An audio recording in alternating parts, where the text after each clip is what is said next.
우리는 요한계시록 2장을 공부 중입니다. 지난 시간 우리는 에베소 교회를 봤습니다. 또한 우리는 계시록의 3중 적용이 있다는 사실을 봤는데요. 요한계시록은 과거의 일들, 현재의 일들, 미래의 일들을 말씀하고 있죠.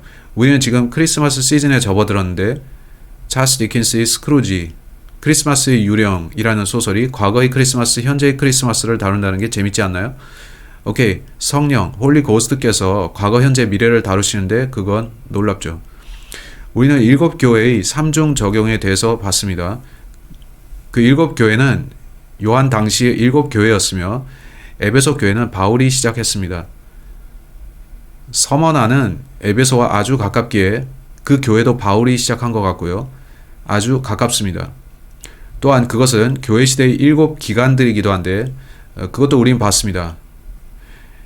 자, 이것은 두 번째 적용이며 또한 세 번째 적용은 대환란에 대한 것입니다. 대환란 때 이 교회들은 여전히 거기에 있을 겁니다. 이렇게 세 가지 적용이 된다는 것이 흥미로운데요. 우리가 2, 3장을 볼 때 이 두 장은 7교회를 다루고 있는데 이번 주 저는 생각하길 얼마나 많은 구절들이 각 교회들에 할당되었는가 따져봤죠. 하나님께서 가장 많이 책망하신 교회가 어디인가? 주께서 가장 적게 책망하신 데는 어디인가? 계시록 2, 3장을 합하면 51구절인데 에베소는 7구절입니다. 에베소는 대단한 교회였는데 좋은 교회는 에베소와 필라델피아 두 개죠. 그 둘 다 7구절씩입니다. 하나님께서는 7을 즐겨 쓰시는데 이거 우연일까요? 에베소의 유일한 흠은 그들의 처음 사랑을 저버렸다는 겁니다. 그들은 책망받았지만 그럼에도 좋은 교회였죠. 그들은 바울의 서신서나 그런 것들의 발상지 혹은 진원지였습니다. 서머나는 단 4구절인데 우리가 오늘 볼 교회는 예수님이 가장 적게 언급하신 곳이죠. 거기에는 이유가 있다고 보는데 주께서는 두아디라에게 12구절에 걸쳐 화를 내시고 있고 버가모는 6구절, 사대는 6구절, 라오디게아는 많이 할당됩니다. 나쁜 교회니까요. 근데 하나님께서는 두아디라에게 왜 12구절이나 책망의 말씀을 하셨을까요? 서머나는 왜 단 4구절이고요? 전 그 답이 서머나는 가장 많은 박해를 받았기 때문이라 봅니다.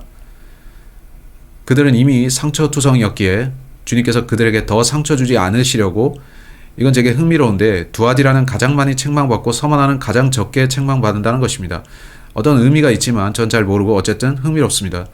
예수님이 가장 적게 말씀하신 서머나를 오늘 우리 다룰 건데요. 에베소가 교회들 중 첫 번째라는 것과 성경에는 바울이 그 교회를 시작했음을 보여주는 많은 언급들이 있는 걸 기억하세요. 서머나에 대해서는 거의 언급이 없습니다. 우리는 서머나에 대해서 거의 아는 게 없지만 그곳이 에베소와 인접해 있기에 바울 자신이 그곳에 가서 가르치고 교회를 시작했을 수도 있고 혹은 그의 제자가 가서 교회를 세웠을 수도 있습니다. 우리는 그곳에서도 바울의 영향력을 보게 되죠. 서머나는 에베소에서 겨우 35마일 북쪽에 있습니다. 해변에 위치해 있는데 이 도시들 중 다수가 해안에 있었습니다. 제가 그렇게 안 그린 걸 아는데 사실 그랬었고 바다에 인접되어 있었죠. 서머나는 바다와 통해 있었던 도시입니다. 바다에 인접한 도시는 보통 선원들이 많이 머물죠.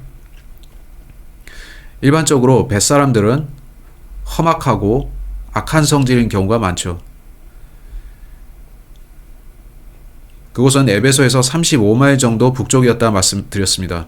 거기에는 어떤 신전이 있었는데 당시 이교도들은 그들이 거짓 신들을 섬겼고 모든 도시들에는 각자의 이교 신들을 위한 신전이 있었습니다. 각 도시들은 어떤 신들에게 봉헌되었고 서머나의 신전이 뭐였나요? 그 도시는 어떤 신 혹은 여신 그거 잊었지만 그 신의 이름이 로마였습니다. 로마 도시를 떠올리게 하는 그 로마였죠. 그래서 그들은 로마라는 이름의 신을 택해서 섬겼습니다.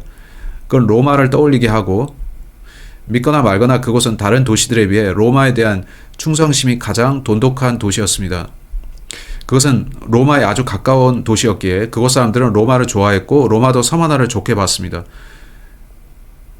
흥미로운 점이죠. 그들은 로마를 아주 좋아했고 로마의 통치를 반겼습니다. 에베소는 처음 사랑을 버렸고 그들의 예수님께 대한 사랑은 냉랭해졌습니다. 다음에 우리가 볼 교회는 서머나인데 서머나 교회는 많은 박해가 있었던 시대였습니다. 부흥이 있으려면 먼저 고난이 있어야 합니다. 왜 그런가요? 여기 박해당하는 분들 계십니까? 아니죠. 한데 고난이 종종 하나님께 가까이 가는 길인 건 아시나요? 당신이 하나님으로부터 멀리 갔다면 주의하세요. 주께서는 자신이 사랑하는 자를 징계하시고 자신이 받아들이는 아들마다 채찍질 하시느니라 하셨느니라. 따라서 이건 농담이 아니고 그래서 저는 하나님께 밀착해 있으려 합니다. 우리가 그분으로부터 멀어지면 우린 그분께 되돌아가기 위해 일들을 겪습니다. 이 서머나는 그런 일들을 겪었습니다. 그들은 많은 일들을 겪었는데 서머나의 뜻은 쓴 향수이고 또는 몰약입니다. 되게 흥미로운 것은 몰약이 저는 언제나 스펠링이 틀리는 문제가 있는데 그것의 스펠링은 MYRRH입니다.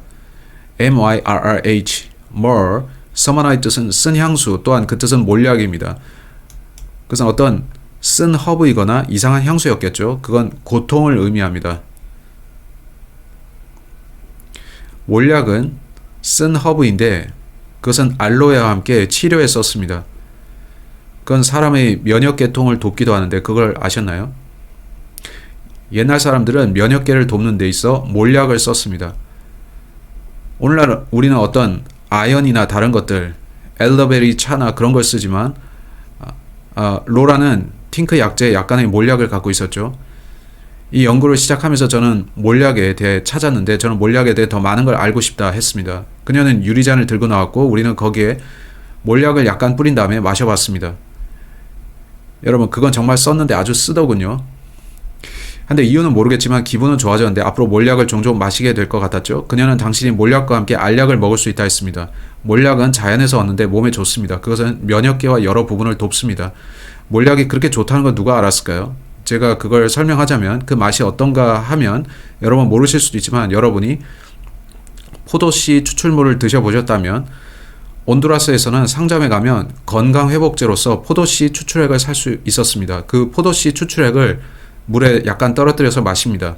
그건 아주 쓴 맛이고 너무 써서 당신은 오만상을 찡그릴 겁니다. 몰약은 그와 비슷한 맛이고 쓴 맛이 아주 강합니다. 그럼에도 몸에는 좋은데 흥미롭게도 몸에 좋은 건 끔찍하게 나쁜 맛이고 몸에 나쁜 건 맛이 좋죠. 안 그렇나요? 음식에 대한 음모론 같은 게 있는데 저는 모릅니다. 어쨌든 몰약은 상당히 좋은 것이고 저는 약간 마시고 나서 기분이 좋았습니다. 제가 몰약을 떠올릴 때 여러분도 그걸 생각할 때 지금은 크리스마스 시즌이고 세상은 크리스마스를 축하하지만 우리는 몰약을 생각합니다. 안 그런가요? 예수님이 말구유에 나셨던 때가 저는 그날이 12월 25일이라 믿지 않고 주님 생일이 9월이라고 믿지만 예수님께서 말구유에 계실 때가 아니라 좀 더 나중에 그 사람들이 주께 예물들을 가져왔습니다. 크리스마스 시즌에 그들은 말구유를 기리는데 성경에 보면 2년이 지나서 예수님이 2살 되셨을 때 동방 현자들이 왔고 그들은 3가지 선물을 가져왔습니다. 금, 유향, 그리고 몰약이었죠. 거기에 이유가 있을 거라 생각합니다. 금은 왕을 뜻하고 예수님은 유대인의 왕이셨죠. 유향은 기름 부음을 뜻하는데 기름 붓는 것을 뜻하죠. 그건 그리스도라는 의미인데 그가 기름 부음 받은 대언자라는 겁니다. 대언자들은 성령으로 기름 부음을 받아 대언했고 예수께서는 대언자, 제사장, 왕이셨죠.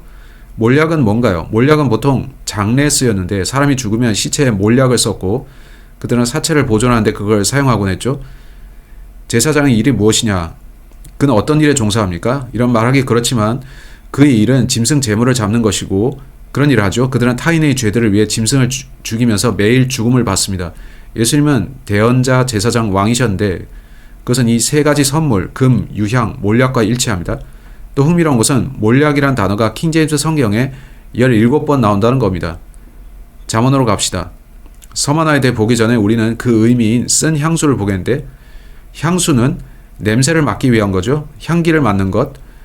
여러분 막대기 같은 향을 태우는 거 보셨습니까? 냄새가 나죠. 종종 좋은 냄새가 있고 우리는 잊어버린 것 중 하나가 하루는 저희가 동물원에 갔었습니다. 거기서 저는 잊어버렸던 어떤 냄새를 떠올렸는데 그 냄새는 끔찍했고 그건 원숭이 냄새든가 뭐 어쨌든 잠언 7장을 보겠습니다. 우리가 어떤 냄새를 좋아한다면 엠마는 어제 생일이었는데 그녀가 집에 와서 아빠 냄새 맡아보세요 했고 그녀가 향수를 선물 받았던지 그녀는 좋은 냄새가 나더군요. 잠언 7장으로 갑시다. 하나님께도 향취가 있으신 걸 압니까? 그분이 코로 좋은 냄새를 맡으신다는 것도요. 그것은 우리와는 다르고 하나님은 하나님이시기에 그는 우리와는 다르게 냄새 맡으시죠. 하나님께 좋은 냄새는 믿거나 말거나 우리가 그분을 위해 고난당하는 냄새입니다. 그것이 그분께는 향기로운 냄새입니다. 어떻습니까? 그 반대는 우리가 자신을 위해 살 때인데 하나님께서는 그러한 냄새를 싫어하시죠. 하나님께서는 우리가 그를 위해 뭔가 하기를 원하시는데 그분은 그 냄새를 좋아하시죠.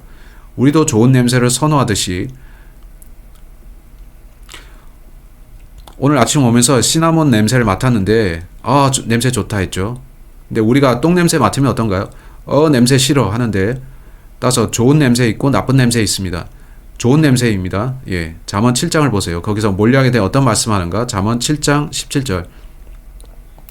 몰약과 알로에와 시나몬으로 내 침상에서 향내가 나게 하였노라. 몰약은 향수입니다. 그것이 향수로 쓰일 수 있다는 건 놀라운데 이제 솔로몬의 아가서로 갑시다. 솔로몬의 아가서에서 봅시다. 3장 그리고 6절. 몰약과 유향과 상인의 모든 향가루로 향내를 풍기며 연기 기둥들 같이 광야에서 나오는 이분이 누구시냐? 따라서 몰약은 약으로만 쓰인 게 아니라 향수로도 썼습니다. 몰약은 사람들이 그 냄새를 맡고 싶어 할 만한 특징이 있었죠. 하나님께서 교회를 어떤 냄새와 연관지어 말씀하신다는 게 흥미로운데 놀랍지 않습니까? 우리는 이걸 봐야 하는데요. 서머나는 쓴 향수 또는 몰약이라는 겁니다. 서머나는 하나님께 좋은 향내를 내는 교회였습니다. 그들이 어떤 것을 통과했기 때문이죠. 그들은 예수님을 위해 고난을 받았고 예수께서는 그것을 좋은 냄새처럼 흡족해 하셨습니다. 우리도 예수님을 위해 고난을 받아야 할까요? 그렇게 말할 수 있습니다. 여러분이 좋은 크리스찬이고 싶으면 자신의 고통을 감내해야 합니다. 그게 주님을 기쁘게 합니다. 그 이상하지 않습니까? 사람들은 그런 말 하는 당신을 보면서 당신 미쳤거나 그런 거 아니요? 할 테지만 당신이 예수님을 얼마나 사랑하는가 하는 것은 그분을 얼마나 기쁘시게 할 건가로 연결되고 그분을 위해 고통받을 수 있냐 하는 것이죠. 그분은 당신을 위해 고통당하셨으니까요. 그가 당신 대신 죽으신 게 당신을 기쁘게 하지 않나요? 그가 당신 죄를 대신한 게요. 마가복음 15장으로 가겠는데 저는 이게 흥미로웠습니다. 마가복음 15장 23절. 몰약이 약으로도 쓰인다는 거 기억하세요. 저는 이걸 생각해 보지는 않았지만 본문을 읽을 때마다 이건 십자가에 예수님께 주어졌던 그 물건이라는 생각이 듭니다. 다른 데 보면 이것을 식초와 섞었다고 하는데요. 그건 맛이 나쁘지만 몸에는 좋을 수 있습니다. 식초 약간과 사이다, 식초와 물을 섞어서 매일 마시면 몸에 좋습니다. 그런데 그들은 예수님께 그런 것을 드렸습니다. 그들은 예수님께 몰약 섞은 포도주를 드렸는데 그는 드시지 않았죠. 왜 그들은 포도주나 포도즙에 모략을 섞었던 걸까요? 그것은 일종의 약이었습니다. 누군가 그분을 동정했고 그를 도우려 했던 것 같습니다. 그건 쓴맛인데 이걸 두 가지로 볼 수 있는 것을 압니다. 내가 그에게 쓴 것을 마시게 해야지. 그들은 그렇게 생각했을 수도 있고 그게 아니면 누군가 그에게 동정심을 가지고 이건 약이니까 그에게 도움이 될 거고 그에게 약간 도움이 될 거야 했을 수 있죠. 전 모릅니다. 근데 같은 일을 두 가지로 볼 수 있다는 건 이상하지 않나요? 고통받는 사람에겐 그게 끔찍했고 다른 사람들에게는 더 나은 거죠. 예수님께서는 우리로 인해 고통을 당하셨는데 그의 고통을 생각하면 끔찍하지만 우리는 그에 대한 찬송을 부르죠. 그가 나를 위해 어떤 고통 당하셨나 하고요. 따라서 제게 있어 쓴 향수는 좋은 것이고 우리는 그것으로 인해 신나고 행복하지만 동시에 그건 쓴 것입니다. 몰약은 그런 건데 그건 쓰지만 여러분께 좋습니다. 서머나는 AD 90년에서 AD 313년 혹은 AD 325년까지 있었던 기간입니다. 흥미롭게도 이 교회는 다른 모든 교회들처럼 박해를 겪되 가장 큰 박해를 당했습니다. 하나님께서 보실 때 그는 이 성도들이 죽는 걸 보시면서 그들이 주님을 위해 고통당하는 걸 보셨는데요. 그것은 쓰지만 달콤한 향수와 같았죠. 그는 그 죽음을 원치 않으셨지만 동시에 나는 저들을 위해 죽어주었는데 저들도 나를 위해 기꺼이 죽는구나, 나를 위해 죽는구나 하셨죠. 저는 그게 놀랍습니다. 더 많은 구절들을 볼 텐데 칠판이 넘치기를 원치는 않지만 저는 여러분이 이 놀라운 것을 보고 생각하시길 바랍니다. 엄청나게 많은 크리스찬들이 그 당시 순교했습니다. 하나님께 당신의 생애는 향수와 같습니다. 예수님을 위해 더욱 살수록 예수님께 더욱 드릴수록 하나님께서는 당신을 기뻐하십니다. 그건 하나님께 좋은 향기와 같습니다. 이제 여러분께 보여드리겠는데 이건 단지 제 말이 아니라 구절들을 보여드리겠지만 바울이 그렇게 말했습니다. 역시 바울인 거죠. 제가 7교회를 보면 그 각각은 계속 바울로 돌아옵니다. 고린도후서 2장으로 갑시다. 저는 이게 놀라운데 사람들은 이것에 대해 별로 이야기하지 않는 것 같습니다. 저는 그것이 이상한데 여러분은 많은 사람이 이걸 이야기할 거라 생각할 테지만 이건 예수님께 대한 거고 다 예수님에 대한 겁니다. 그가 말씀하시는 겁니다. 실제 그분의 말씀을 듣고 관련해서 성경을 봅시다. 예수님께 좋은 향기가 됩시다. 아멘. 악취가 되지 말고 고린도 후서 2장 14절 항상 우리를 그리스도 안에서 승리하게 하시고 우리를 통해 모든 곳에서 그분을 아는 냄새를 풍기게 하는 하나님께 이제 감사를 드리노라. savor, 냄새. 성경은 향기로운 냄새라고 말씀합니다. 냄새, 고기 냄새 맡거나 이건 맛본다는 뜻도 되는데 주로 냄새를 맡는다는 뜻이죠. 우리는 구원받은 자들 가운데서나 멸망하는 자들 가운데서나 하나님을 향한 그리스도의 향기로운 냄새니 한 부류에게는 우리가 사망에 이르게 하는 사망의 냄새요 다른 부류에게는 생명에 이르게 하는 생명의 냄새니라. 누가 이런 일들을 능히 해내겠느냐. 이건 일종의 냄새인데 그리스도께 대한 향기로운 냄새입니다. 흥미롭지 않습니까? 에베소서 5장을 봅시다. 여러분 자신의 냄새에 대해 생각해 보셨나요? 전 마이클이라는 사람에 대한 일화가 떠오르는데 제가 성경학교 다니던 젊은 시절에 피글리 위글리 마켓에서 일한 적이 있고 그때 이 사람 알았습니다. 그는 푸드 스탬프 받는 사람이었는데 그는 가난했고 아무도 그를 돕지 않았습니다. 그를 걷어서 교육시킨 적도 없고요. 그는 매주 혹은 매달 푸드 스탬프를 받았고 자전거 타고 피글리 위글리 마켓으로 찾아왔습니다. 여러분은 이렇게 큰 아이스크림통 아시나요? 이게 얼마나 큰 양이냐면 한 통에 1갤런 들어갑니다. 근데 그는 그것을 10통씩 사갔습니다. 뜨거운 낮에 그렇게 자전거로 실어 갔는데 집에 가기 전에 다 녹았겠죠. 안타까웠습니다. 마이클은 절대 샤워를 안 했습니다. 마이클이 피글리 위글리에 들어서면 끔찍한 냄새가 났죠. 손님들이 도망갈 정도였는데 그는 한쪽 통로로 들어와서 다른 쪽 통로로 나갔습니다. 그 뒤를 따라가면 지나간 지 한참 되어도 냄새가 계속 났죠. 그래서 피글리 위글리 사람들은 다 같이 비누와 샴푸를 좀 사서 하루는 마이클을 불렀습니다. 마이클 이거 좀 가져가. 우리를 위해 이걸 좀 써줘. 우린 그를 조롱한 게 아니라 돕고자 한 것입니다. 그가 자신의 악취 때문에 사람들에게 미움받기를 원치 않아서입니다. 전 마이클을 잊지 못합니다. 한 번은 제가 이발하러 갔는데 거기서 그를 봤습니다. 거기 그가 있더군요. 저는 마이클 너 나 기억하니? 난 너 기억하는데. 그 참 놀라웠죠. 그는 대단한 냄새를 풍겼었고 어쩌면 우리는 사람들을 비난하고 공격할 게 아니라 도와야 합니다. 많은 경우 사람들은 그럴 때 조롱하는데 우리는 그러지 말아야 하죠. 이제 에베소서 5장 1, 2절입니다. 그러므로 너희는 사랑스러운 자녀들로서 하나님을 따르는 자들이 되고 그리스도께서 또한 우리를 사랑하사 우리를 위해 자신을 향기로운 냄새의 헌물과 희생물로 하나님께 드리신 것 같이 사랑 안에서 걸으라. 이게 무슨 뜻인지 아십니까? 성경은 하나님께 대한 희생을 주께서 기뻐하신다 합니다. 다른 누구인가 한 것이요. 여러분 자기 생애에서 예수님께 희생한 적이 있습니까? 아니면 하나님께서 오직 자신만을 위해 살았던 당신을 보고 하고 코를 막으실까요? 좋은 질문입니다. 아멘. 생각해 보세요. 빌립보서 4장으로 가겠습니다. 저는 참견하려는 게 아니지만 여러분이 거울로 자신을 보시면 거울은 거짓말하지 않습니다. 하나님께서는 거울보다 더 잘 보십니다. 거울을 통해서는 외면만 볼 수 있지만 하나님께서는 내면을 보시죠.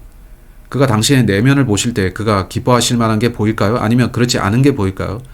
여러분에게서 어떤 냄새들이 난다는 거 아십니까? 그건 여러분이 토하고 싶은 냄새일 수도 있고 제가 살면서 어떤 냄새 때문에 토했던 적이 몇 번 있는데 한번 온두라스의 도심을 걸어가다가 그 도시의 그 수도의 가장 열악한 지역을 지나게 됐습니다. 거기 강이 흘렀는데 저는 다리 위에서 강을 내려다 보았습니다.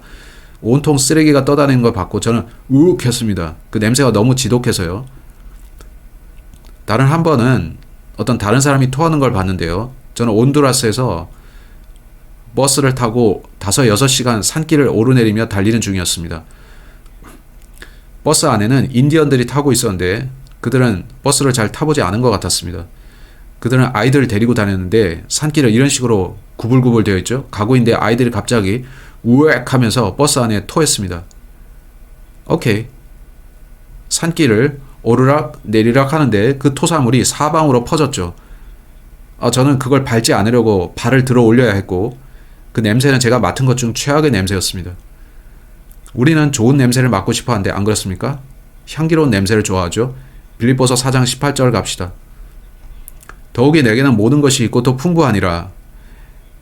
에바 브로디도 편에 너희가 보낸 것들을 받았으므로 내가 풍족한데 그것은 달콤한 냄새의 향기요 주께서 받으실 만한 희생물이며 하나님을 매우 기쁘게 한 것이니라. 제가 성경에서 보니 우리가 하나님께 더 많이 희생할수록 우리가 더 좋은 냄새를 낸답니다. 그가 더욱 당신을 기뻐하시고요. 그런 걸 생각해 보셨나요? 궁극적인 희생은 뭔가요? 예수님을 위한 순교자로 죽는 것이죠. 즉 믿음 때문에 죽는 것이죠. 누군가가 죽는 걸 보는 건 쓴 일이면서 또 답니다. 하지만 하나님께서는 그와 함께 하늘에 거하실 겁니다. 따라서 그건 달콤 쌉싸름하다 말할 수 있는데 주님께서는 당신이 행복한 삶을 살고 세상을 훌륭하게 잘 살다 오길 원하시지만 또한 그는 당신과 함께 하고 싶어 하십니다. 감사하게도 그는 구원받은 우리 안에 거하고 계시죠. 한데 시편 116편을 보세요. 그건 쌉싸름합니다. 여러분은 비터 스위트란 단어 아시나요? 비터 스위트는 나는 행복해 하면서도 누군가 당신 때문에 죽은 걸 아는 그런 거죠. 그들이 구원받고 죽었다는 사실, 그것은 비터 스위트입니다. 그들이 주님과 함께 있으니 잘된 거지만 또한 그들이 그립습니다. 시편 116편 15절 어떻게 말씀하나요? 시편 116편 15절 주의 성도들의 죽음은 그분의 눈앞에서 귀중하도다. 이런 겁니다. 사람들이 죽을 때 그건 내게 귀중하다고 하신 거죠. 여러분이 성경의 하나님 또 구원, 희생을 이해하지 못하면 이걸 모릅니다. 사람들이 하늘로 오는 것은 주님 보시기에 귀한 일입니다. 그건 비터 스위트한 일이고 우리에게는 슬픈 일이죠. 전도서 7장 1절도 봅시다. 저는 이게 흥미로운데 저는 계속 향수에 대해 보고 있습니다. 그럼 몰약은 뭔가요? 그건 연고로도 쓸 수 있고 연고는 냄새를 내죠. 전도서 7장 1절 봅시다. 좋은 이름이 귀한 향유보다 낫고 죽는 날이 사람이 태어난 날보다 나으니라. 이런 말씀이 있나요? 보면 죽는 것이 더 낫다고 합니다. 어떻게 그게 좋은가요? 좋은 이름을 갖고 죽으면 됩니다. 우리가 어떻게 좋은 이름을 가질 수 있나요? 간증을 지키면 됩니다. 주님을 위해 살고 바르게 행하며 삶에서 잘못된 걸 멀리하면 하나님께서 원하시는 모습대로 살면 타인들에게 좋은 간증을 남깁니다. 요한계시록 2장으로 돌아옵시다. 여러분, 우리는 별로 보지 못했는데요. 우리는 아직 구절들을 시작도 못했습니다. 근데 제가 이 연구를 하면서 은혜 받은 걸 여러분께 보여드리고 싶었습니다. 저는 주석서를 멀리 하려고 노력하는데 구절 대 구절로 가르칠 때 주님께서 가르쳐 주시길 바래서입니다. 제가 성경 연구할 때 주님께서는 우리가 주께 어떤 냄새를 내는지 생각하게 하셨습니다. 우리가 그분을 위해 더 많이 행하고 드릴 때 더 좋은 냄새를 그분께 냅니다. 저는 어떤 크리스찬들을 만났는데 그들은 냄새를 냈고 그들은 자기 자신만 생각했습니다. 하늘의 하나님께서 그들에게 우욱 하셨을 텐데 그 냄새가 나빠서죠. 전 주님께 향기로운 냄새를 내고 싶은데 여러분 어떠십니까? 계시록 2장 8절 서머나 있는 교회의 천사에게 쓰라. 처음이요 마지막이며 전에 죽었다가 지금 살아있는 자가 이것들을 말하노라. 이분은 예수님인데 그분은 알파와 오메가 시작과 끝마침 처음과 마지막이십니다.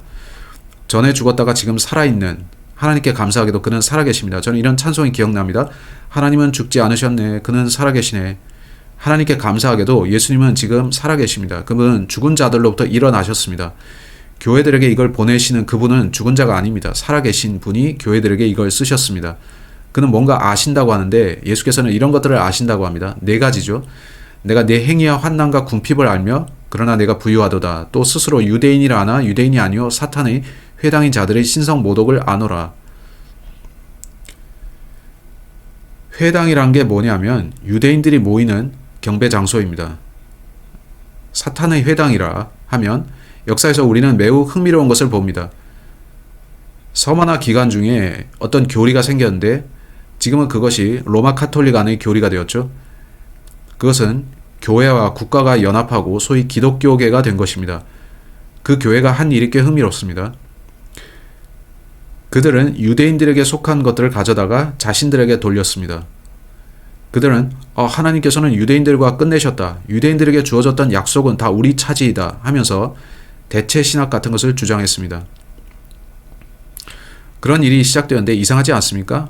No, 하나님께서는 유대인들과 끝내지 않으셨습니다. 구약과 신약은 매우 다르고 지금 우리는 제사장들이 없습니다. 제사장들은 구약에만 있고요. 지금 우리에게는 예수 그리스도께서 대제사장으로 계십니다. 저들은 섞지 말아야 할 걸 섞은 건데 그게 이상한 거죠. 그런 걸 주의하십시오. 본문 보세요. 하나님께서 내가 내 행위를 알며 오케이. 그들이 그것이 좋은 행위였기를 바랍니다. 예수님을 위해 죽었다면 그건 좋은 행위였죠. 환난을 알며 주께서는 내가 내 환난을 안다 하시는데 환난이 뭐냐면 박해입니다. 주께서는 내가 내 박해를 안다 하신 거죠. 궁핍을 알며 그러나 내가 부유하도다. 하나님께서는 그들이 가난했음에도 부유하다 하십니다. 재밌는 것은 라오디게아 교회는 부유하지만 하나님께서 그들을 가난하다 하십니다. 어떻게 그렇게 될 수 있나요? 성경에는 두 가지 종류의 부가 나옵니다. 영적인 부가 있고 물리적인 부가 있습니다. 영적으로 가난할 수 있고 물리적으로 가난할 수 있습니다. 참된 부는 단지 이 땅에서 소유한 돈이 아닙니다. 마태복음 6장 19, 20절에서 예수님이 하신 말씀을 보세요. 예수께서 하신 말씀인데 오늘날 얼마나 되는 사람들이 이것에 유념하는지 모르겠습니다. 많은 사람들이 이 땅에서의 돈만 바랍니다. 그들은 내가 지금 그걸 가지겠어 하는데 유명한 부흥사 베니 힌 같은 사람들로부터 이런 거 들어보셨죠? 난 그걸 갖기를 원해. 지금 갖기를 원해. 그럼 당신은 나중에 받을 것을 원치 않는 건가요? 저는 이 땅에서보다 하늘의 보물을 갖고 싶습니다. 이 땅에서도 가지면 좋지만 당신의 관심이 초점은 뭔가요? 당신의 초점은 하늘의 것인가요? 이 땅의 것인가요? 마태복음 6장 19, 20절에서 예수님 말씀하십니다. 너희 자신을 위해 보물을 땅에 쌓아두지 말라. 거기서는 좀과 녹이 부패시키며 거기서는 도둑들이 뚫고 훔치느니라. 오히려 너희 자신을 위해 보물을 땅에 쌓아두지 말라. 거기서는 좀과 녹이 부패시키며 거기서는 도둑들이 뚫고 훔치느니라. 너희 보물이 있는 곳 거기에 너희 마음도 있으리라. 영적인 부요함이 있습니다. 에베소서를 빨리 보겠는데 여러분께 사례 몇을 보여드리겠습니다. 가장 큰 영적 재산은 구원입니다. 구원받은 당신은 하늘의 거처를 갖게 될 테니까요. 여러분, 저는 세상 부자들보다 더 부자입니다. 영적으로요. 제가 구원받은 직후에 가서 설교를 들었던 유명한 복음 전도자가 있었습니다. 그때는 제가 구원받은 지 채 2주도 안 됐습니다. 그 이름은 헤럴드 릭. 어떤 이들은 그를 헤럴드 리키라 불렀는데 제 기억엔 헤럴드 리키입니다. 위대한 전도자로서 저는 헤럴드 릭을 좋아합니다. 제 부친이 저를 거기 데려가서 설교 듣게 하신 걸 기억하는데 그 교회는 이스트 밀턴에 있었습니다. 정확한 건 기억 안 나지만 조이 바이블 베프티스트 교회였던가요? 교회 앞에 차를 세우니 낡은 차가 한 대 보이는데 그 카딜락인지 뭐지 모르겠지만 아주 낡은 차가 있었습니다. 마치 고물상에서 가져온 것 같았는데 제가 보니 헤럴드 릭 목사가 거기서 내리더군요. 교회로 들어갔고 저는 그때 구원받은 지 2주 정도 되었죠. 우리 맨 앞줄에 앉았는데 찬양이 끝나고 목사가 설교하려고 올라갔습니다. 강단에선 헤럴드 릭이 저는 세상에서 가장 부자인 사람입니다 하더군요. 저는 아하하하 하고 심하게 웃었고 웃음을 멈출 수가 없었습니다. 맨 앞줄에 있었기에 사람들이 저를 쳐다봤는데 저는 예배를 망치고 싶진 않았지만 웃음이 나왔습니다. 목사가 왜 웃으십니까? 했고 저는 당신이 타고 온 차를 봤어요 했죠. 그는 영적으로 제가 부자란 겁니다 했고 저는 했죠. 그렇게 저는 영적인 부가 무엇인지 배우게 되는데요. 제가 잊지 못하는 거는 그가 당신 왜 웃나요 하고 당신이 타고 온 차를 봤어요 했던 그 상황이죠. 참된 부유함은 따로 있습니다. 영적인 부유함이죠. 에베소서 1장 7절 그 사랑하시는 자 안에서 우리가 그분의 피를 통해 구속고 죄들의 용서를 받았으니 이것은 하나님의 은혜의 풍성함에 따른 것이니라. 하나님의 풍성함은 모든 부자보다 대단한 것입니다. 그걸 가졌나요? 에베소서 1장 18절 너희의 지각의 눈을 밝히사 그분의 부르심의 소망이 무엇이며 성도들 안에 있는 그분의 상속 유업의 영광의 풍성함이 무엇인지. 상속 유업, 우리가 예수님을 위해 살았던 것에 따라 하늘에서 받게 될 것들을 말합니다. 이 땅에서 예수님을 위해 살수록 하늘에서 받을 영광이 큽니다. 그건 금은 보석 같은 거죠. 에베소서 2장. 이것은 하나님께서 그리스도 예수님을 통해 우리에게 베푸신 친절 속에 담겨있는 자신의 은혜의 지극히 풍성함을 다가오는 시대들 속에서 보여주려 하심이라. 3장 16절 말씀입니다. 그분께서 자신의 영광의 풍성하심에 따라 자신의 영을 통해 속사람의 강력으로 강건하게 됨을 너희가 허락하시고. 많은 구절이 있는데 고린도 전서로 갑시다. 많이 보진 않겠는데 계시록으로 돌아가겠습니다. 근데 당신이 알아야 할 것이 당신 부자입니까? 가난합니까? 많은 사람들, 우리는 그들이 사실 얼마나 가난한 자들이 봤지만 그들은 가난한 자들입니다. 근데 예수님을 위해 고난당한 사람은 자기 생각보다 더 부유한 거 아십니까? 우리는 휴거 후의 그리스도의 심판석으로 가보겠습니다. 그런데 어떤 사람이 이 기초 위에 금이나 은이나 보석이나 나무나 건초나 짚을 세우면 각 사람의 일이 드러나리라. 그 날이 그것을 밝히 드러내리니 이는 그것이 불에 의해 드러나며 그 불이 각 사람의 일이 어떤 종류인지 그것을 시험할 것이기 때문이라. 어떤 사람이 그 기초 위에 세운 일이 남아있으면 그는 보상을 받을 것이요. 하늘에는 보상이 있습니다. 골로새서 3장으로 갑시다. 여러분께 물어볼 것은 하늘의 보상을 가지셨습니까? 크리스찬으로서 예수님을 위해 고난 당했습니까? 그를 위해 뭔가 하셨습니까? 골로새서 3장 23절로 25절. 또 너희가 무슨 일을 하든지 마음을 다해 주께 하듯 하고 사람들에게 하듯 하지 말라. 너희가 상속 유업의 보상을 주께 받을 줄 아나니 너희는 주 그리스도를 섬기느니라. 그러나 부당하게 행하는 자는 자기가 행한 부당한 일로 인해 보응을 받으리니 이 일에는 사람들을 외모로 판단함이 없느니라. 따라서 우리가 예수님을 섬김으로써 받을 수 있는 상속 유업의 보상이 있습니다. 요한 2서 1장 8절이 말씀합니다. 너희 자신을 살펴서 우리가 이룬 그것들을 우리가 잃지 아니하고 충분한 보상을 받게 하라. 간단히 말해서 당신은 예수님을 위해 뭘 했습니까? 당신이 하늘에 가면 잘하였도다 선한 종아 라는 말을 들을까요? 아니면 하나님께서 당신을 보시면서 냄새구나 너로구나 들어오렴 하실까요? 와우, 여러분 이런 영적인 일들을 생각해 보셨나요? 당신이 주께 향기로운 냄새를 내는 분위기를 바랍니다. 주님을 위해 일하며 살았기를 바랍니다. 당신이 하늘에서 충분한 보상을 받기를.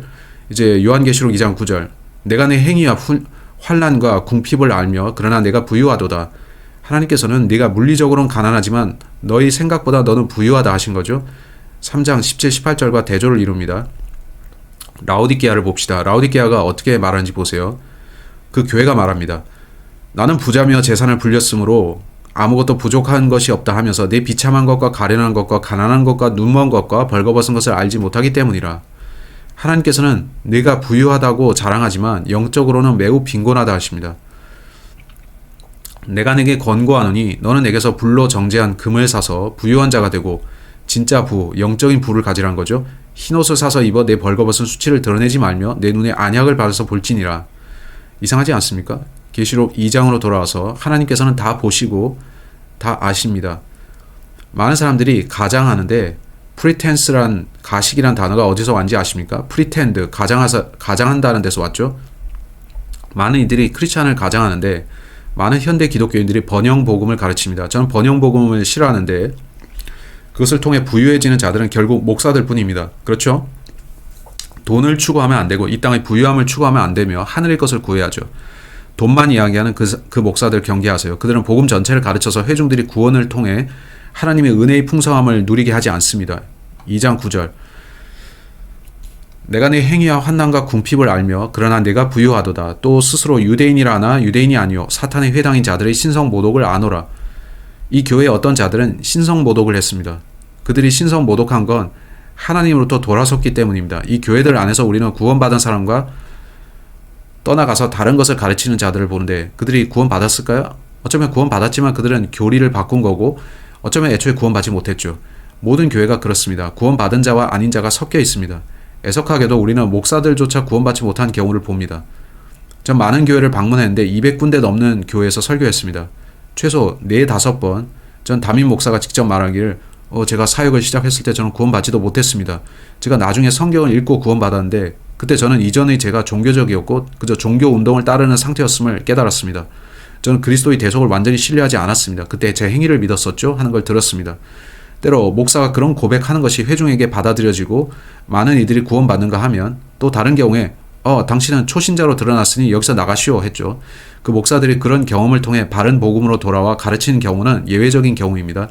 요즘 사람들이 잘못된 복음 전하는 걸 보는 건 슬픕니다. 이 교회 안에는 사탄의 회당에 속한 자들이 있었습니다. 그 자들은 유대교 곧 회당과 이교를 뒤섞었는데 이교는 사탄의 종교이죠.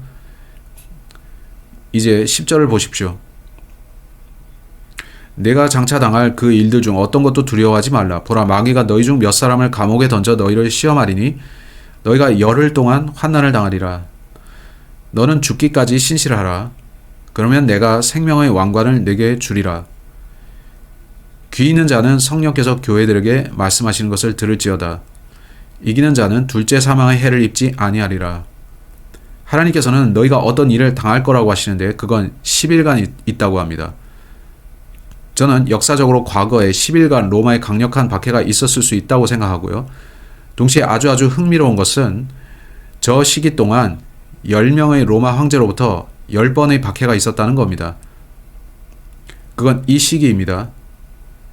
AD 313년 이전까지 말이죠. 흥미롭지 않습니까? 근데 숫자 10이 나온다는 게 그렇죠. 마귀의 10차례 박해가 있었는데 로마가 그걸 했습니다. 그건 로마 제국이 마귀에 의해 움직였다는 뜻인가요? 그렇죠. 죽기까지 신실하라. 이건 순교를 뜻하는데 순교자의 왕관이 그들에게 주어집니다. 근데 본문은 이기는 자는 이라고 하는데 무엇을 이긴다는 거죠? 자, 아세요? 이건 더 많은 환난을 뜻하는데 끝까지 견디는 자가 구원받는 환난 복음을 말합니다. 이 구절에서 둘째 사망을 언급하죠. 여러분 둘째 사망이 뭔지 아십니까? alright? 여기에 우리는 있는데 부활은 첫째 부활과 둘째 부활이 있습니다. 첫째 부활은 그리스도와 함께 시작되었고 그것은 휴거로 이어집니다.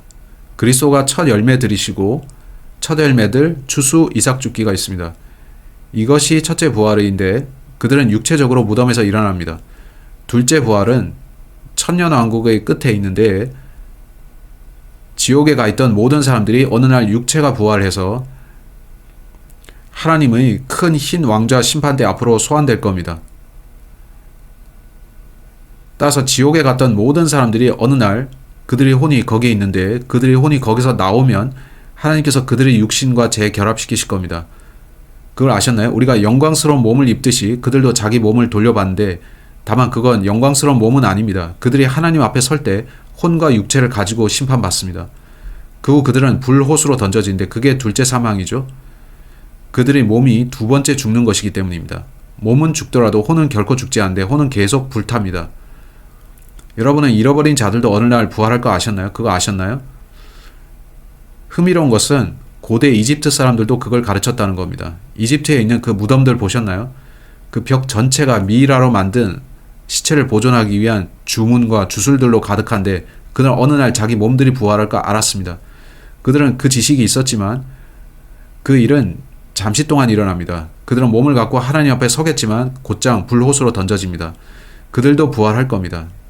여러분은 첫째 부활에 속하기를 원할 겁니다. 우리는 영광스러운 몸을 가질 거고 주님과 함께 영원히 살 겁니다. 이걸 아는 건 유익하고 또 중요합니다. 많은 사람들이 이걸 가르치지 않는데 성경은 이렇게 가르칩니다. 계시록 20장을 빨리 보겠는데요.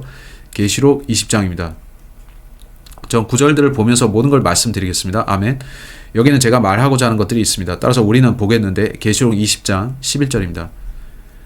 또 내가 크고 흰 왕자와 그 위에 앉으신 분을 보았는데 땅과 하늘이 그분의 얼굴을 피해 물러가서 그것들이 자리가 보이지 아니하더라. 또 내가 보니 죽은 자들이 작은 자나 큰 자나 하나님 앞에 서 있는데 오케이, 그들이 부활한 상태로 하나님 앞에 서 있는데 그들은 지옥에서 올라왔습니다. 책들이 펼쳐져 있고 또 다른 책, 즉 생명책이 펼쳐져 있더라. 죽은 자들이 자기 행위들에 따라 그 책들에 기록된 그것들에 근거하여 심판을 받았더라. 바다가 자기 안에 있는 죽은 자들을 내주었고 사망과 지옥이 자기 안에 있는 죽은 자들을 넘겨주매 그들이 각각 자기 행위들에 따라 심판을 받았으며. 이게 우리인가요? 아닙니다. 우리는 휴거 때 올라가서 그리스도의 심판석 앞에 설 겁니다. 우리 죄들은 십자가에서 심판받았습니다. 우린 다시 죄의 심판을 받지 않는데 이건 우리가 예수님을 어떻게 섬겼는지에 대한 심판입니다. 한데 저 사람들은 자기들의 행위에 근거해 심판을 받죠. 그들이 그 심판을 통과할 수 있을까요?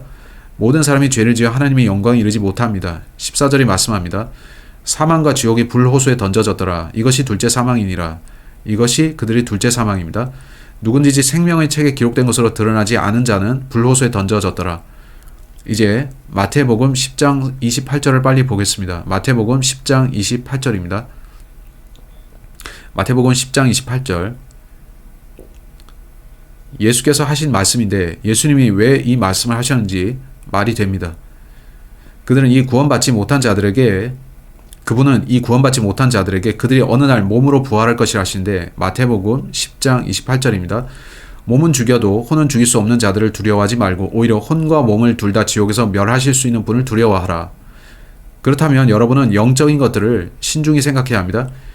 이곳의 부가 아니라 하늘에 있는 부를 생각해야 합니다. 이 땅의 육신에 골몰하지 말고 나중에 받게 될 몸을 생각해야 하고요. 예수님이 다시 오심을 생각해야 하는데 이는 그가 가장 중요한 분이니까요. 이제 요한계시록 2장으로 돌아갑시다. 섬 하나를 보고 있습니다. 우리는 4구절에 걸쳐 섬 하나를 봤습니다. 이제 12절부터 우리는 버가모에 대해 보겠는데요.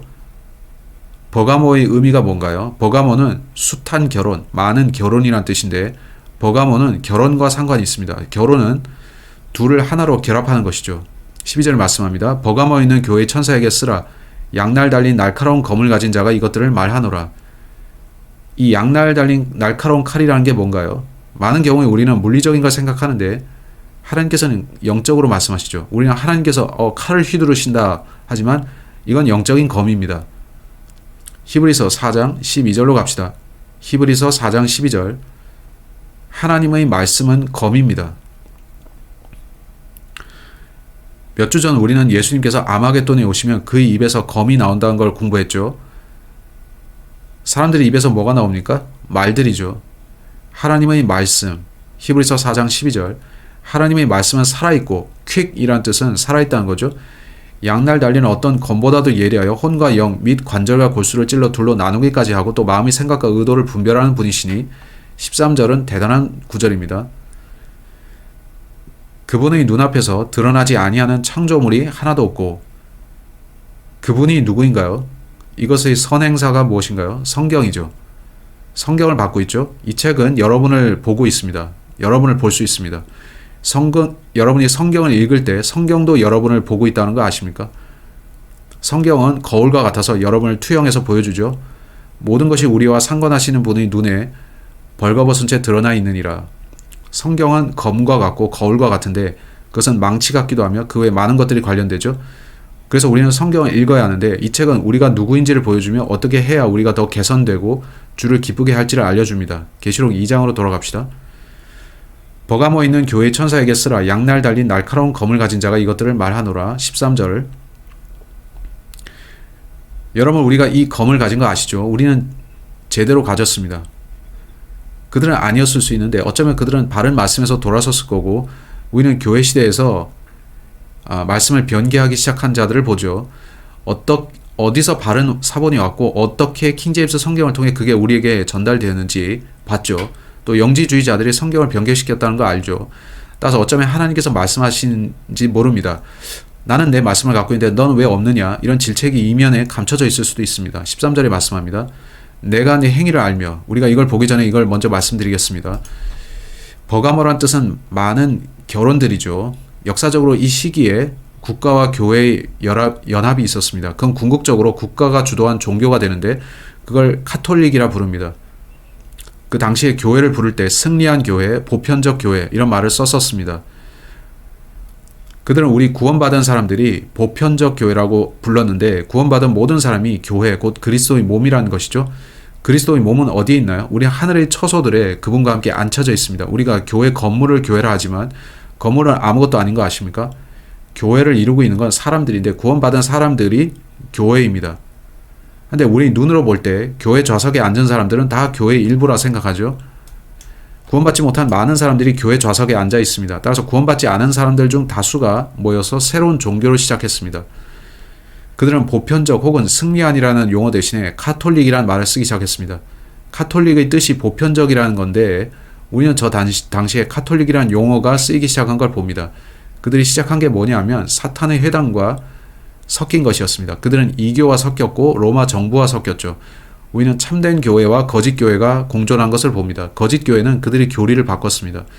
거짓 교회를 조심해야 하는데 그들은 교회와 국가를 합쳤습니다. 우리가 국가와 섞여야 합니까? 정부는 일반적으로 하나님을 대적하는데 여러분 갑자기 정부와 하나님을 묶을 수 있나요? 프로테스탄트들이 그렇게 하려고 했지만 그것은 사실 불가능합니다. 스위스 제네바에서 칼빈이라는 사람이 정부와 교회의 수장을 겸했었는데요. 그가 했던 일은 세르베투스와 다른 사람들을 화형시킨 것이었죠. 우리는 국가와 교회가 하나가 되자 종교의 이름으로 살인이 벌어지는 걸 보는데 정부는 사형 집행권이 있기 때문이죠. 그건 하나님의 일이 아닙니다. 성경 어디에서도 종교의 이름으로 사람을 죽이라고 가르치지 않습니다. 전혀 그렇지 않습니다. 오케이? 그걸 명확히 하고 싶은데 우리는 그런 일을 하면 안 됩니다. 아멘. 그래서 버가모는 숱한 결혼을 뜻하는데 버가모란 도시는 매우 부유하고 영향력이 있는 도시였습니다. 그것은 에게해에서 26마일 거리에 카이커스 강 이북에 있었습니다. 그게 어디 있었냐면 여기에 작게 그려놨는데 제 지도 그리기 실력은 형편없지만 하지만 버가모는 여기에 있었습니다. 그곳은 바닷가에서 살짝 떨어져 있었는데 버가모는 여기 있었고 성경은 버가모에 대해서 아주 이상한 말씀합니다. 그 도시는 제우스에게 바쳐진 제단으로 유명했었습니다. 그걸 버가모 제단이라 불렀습니다. 계시록 2장으로 돌아와서 본문을 읽어보겠습니다. 13절. 내가 내 행위를 알며 내가 어디 거하는지 아노니 그곳은 사탄의 자리가 있는 곳이라. 교회에게 왜 이런 말씀을 하실까요? 헤이, 나는 너희들을 안다. 사탄이 너희 가운데 앉아있다. 저라면 그 교회에서 나오겠습니다. 여러분은 어떻겠습니까? 이상하죠?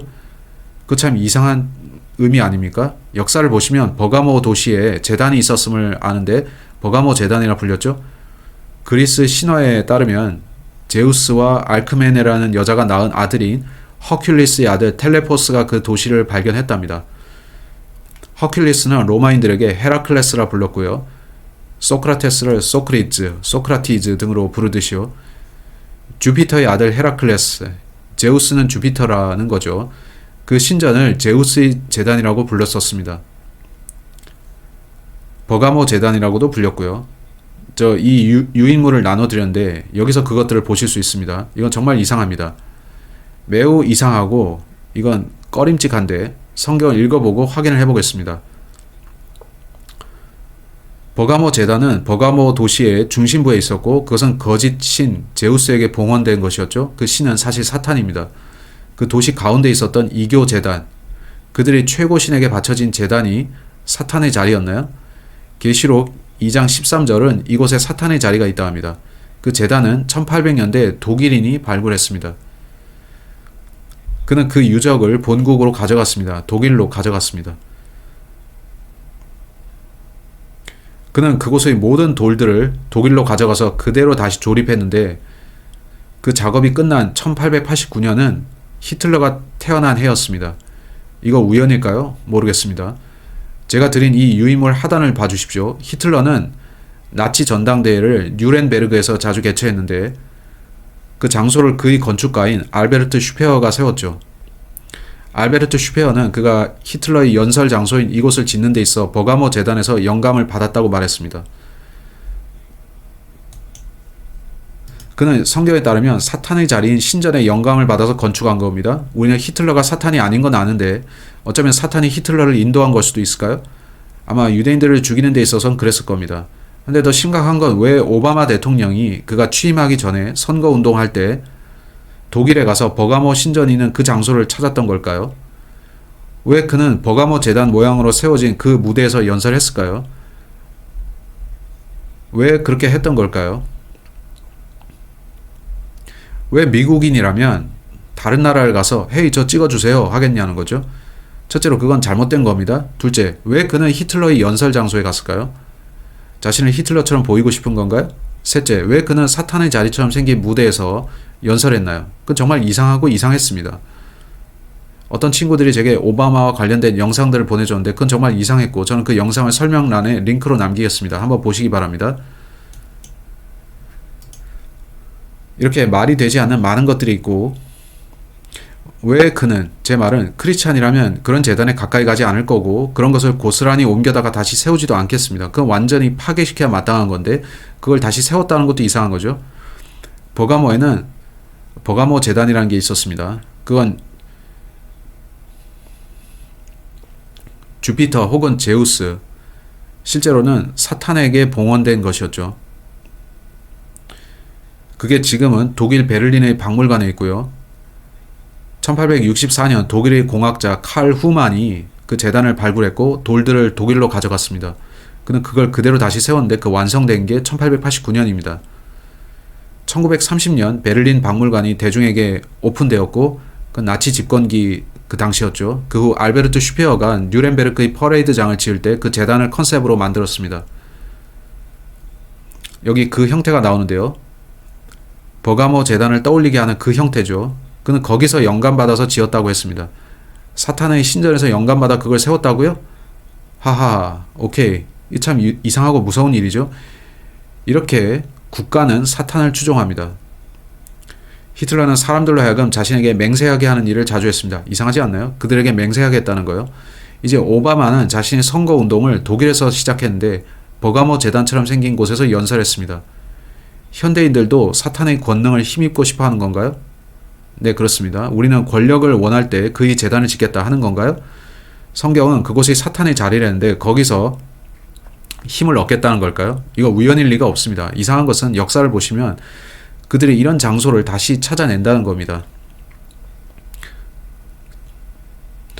그 동일한 신들에게 헌신된 자들이 그걸 다시 섬기고 옛날처럼 이교 신들을 섬기게 된다는 겁니다.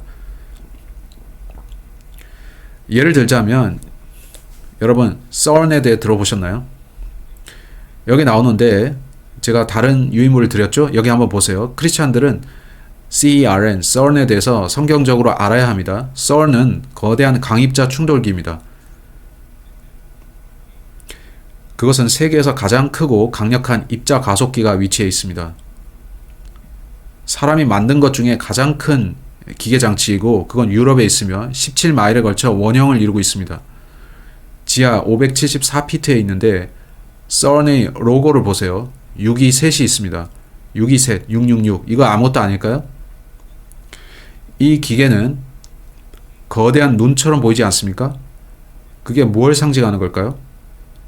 사탄을 섬기는 루시퍼 숭배자들은 그를 전시안을 통해 섬깁니다. 1달러 지폐도 나오죠?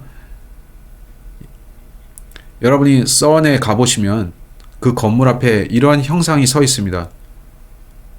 이것은 명부를 다스리는 시바 여신상이죠.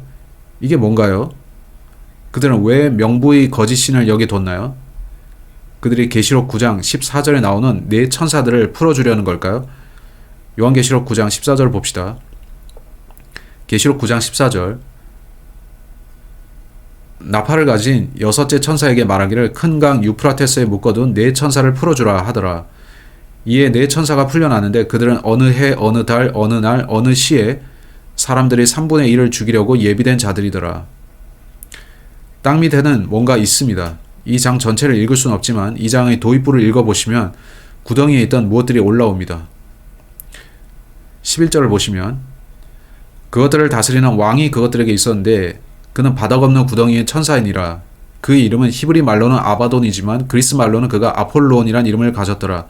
썰이 자리 잡은 위치가 고대 아폴로 혹은 아폴리온의 신전이 있었던 자리라는 거 아십니까? 왜 저자들은 그 거대한 기계를 사탄의 신전이 있었던 자리에 지은 건가요? 이건 뭔가 엄청난 일이 일어나는 건데 하나님께서는 그리스도인들을 통해서 영적으로 일하시고 마귀도 자기 사람들을 시켜서 영적인 일을 추진합니다.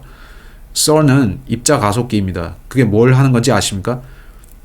원자들을 초고속으로 쏘아보내면 서로 충돌하고 폭발하죠. 원자는 양성자, 중성자, 전자로 되어 있고 그들은 쿼크라는 더 작은 입자가 있다고 합니다. 그들은 이걸 충돌시켜서 그러면 무슨 일이 일어나는지를 확인하고자 하는 겁니다.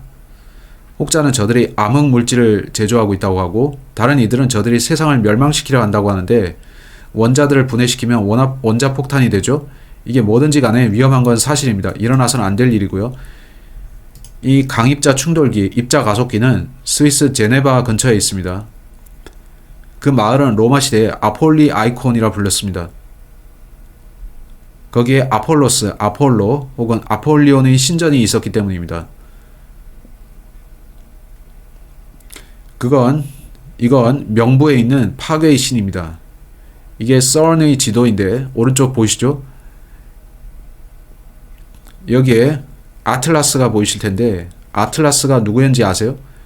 그리스 신화에서 아틀라스는 하늘에서 내려옵니다. 그건 성경을 아시는 여러분에게 타락천사처럼 보이죠? 그는 타이탄이라고도 불리는데 타이탄은 거인들의 이름입니다. 그건 창세기 6장과 연결되죠? 세상에서 지금 뭔가가 일어나고 있습니다. 썰을 시작한 그 남자는 그게 시작한 건 아니라 그는 썰의 책임자인데 그의 이름은 세르지오 베르톨루치입니다.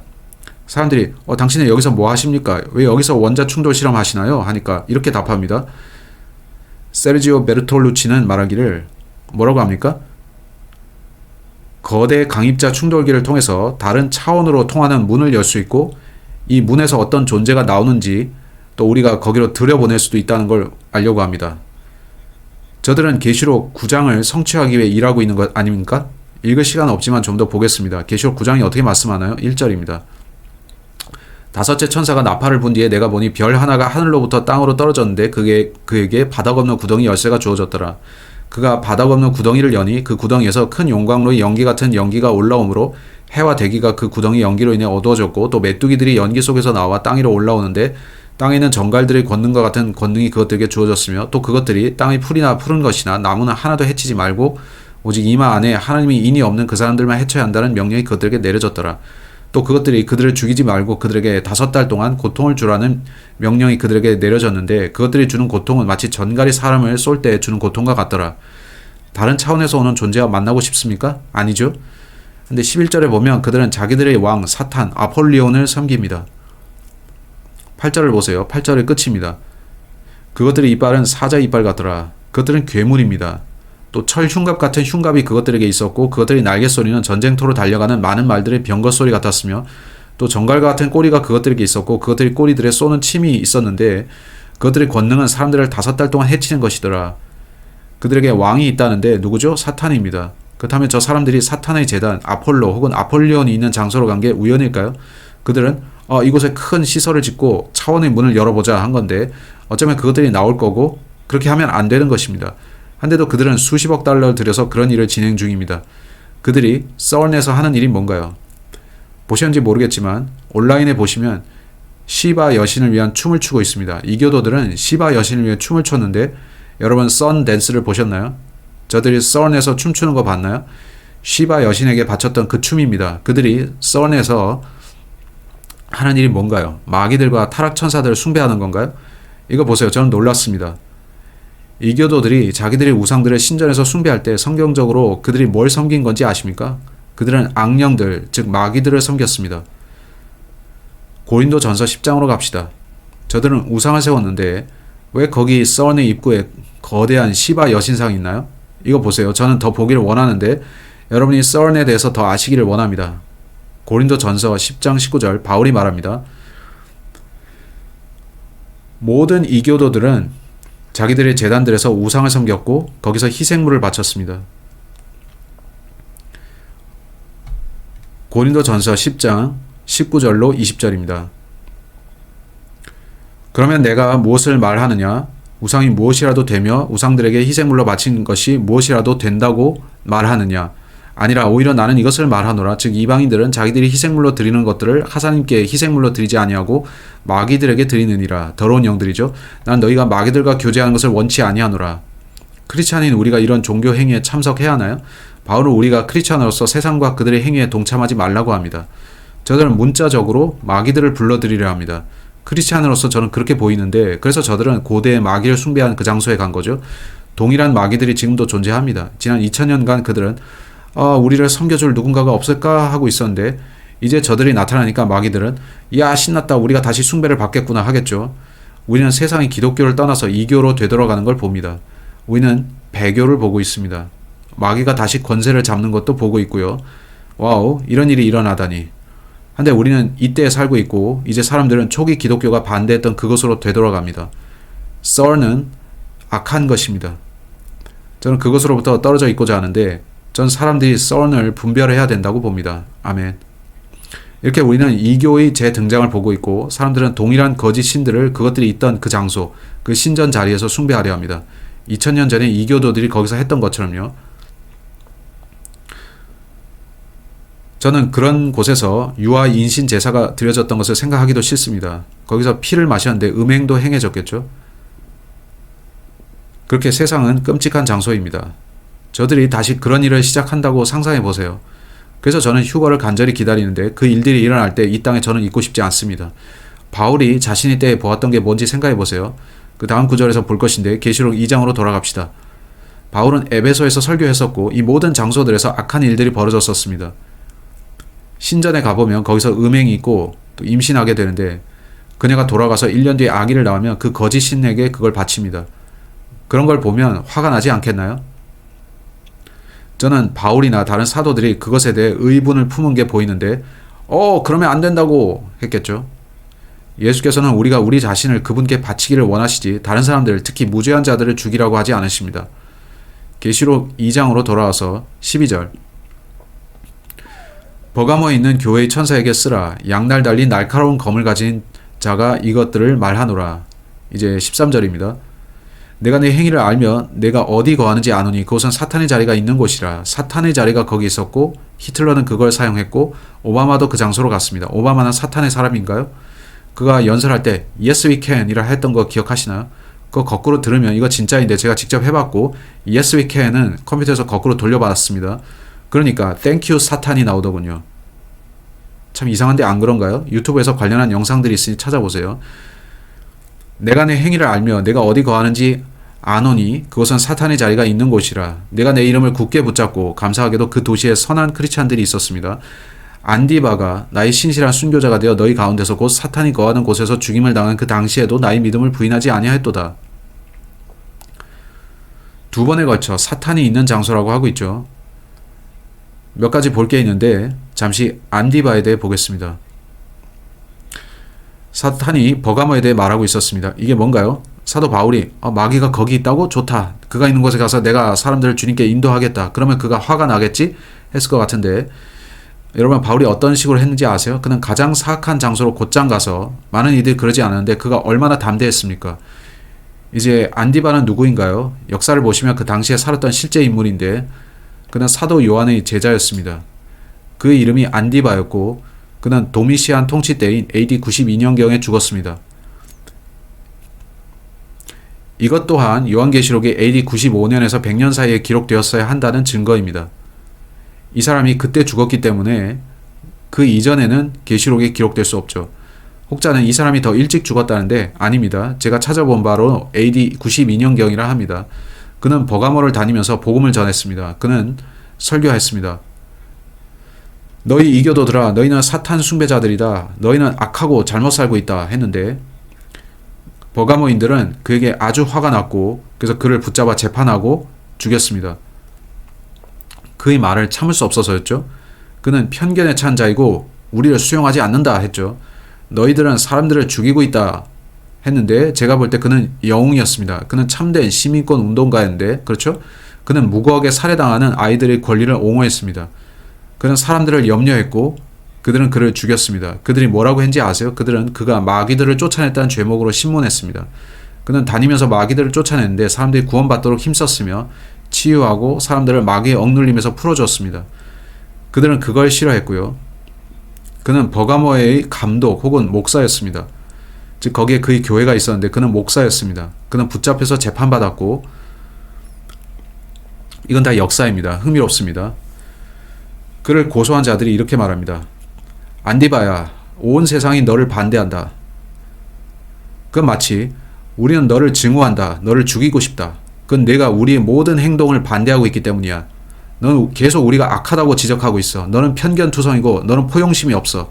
우리는 너를 반대하는 법을 제정할 것이고 그래서 너는 설교할 수 없고 너는 나쁜 자다 한 것인데 그는 오늘날도 이건 마찬가지죠. 그가 대답하는데 그가 말합니다.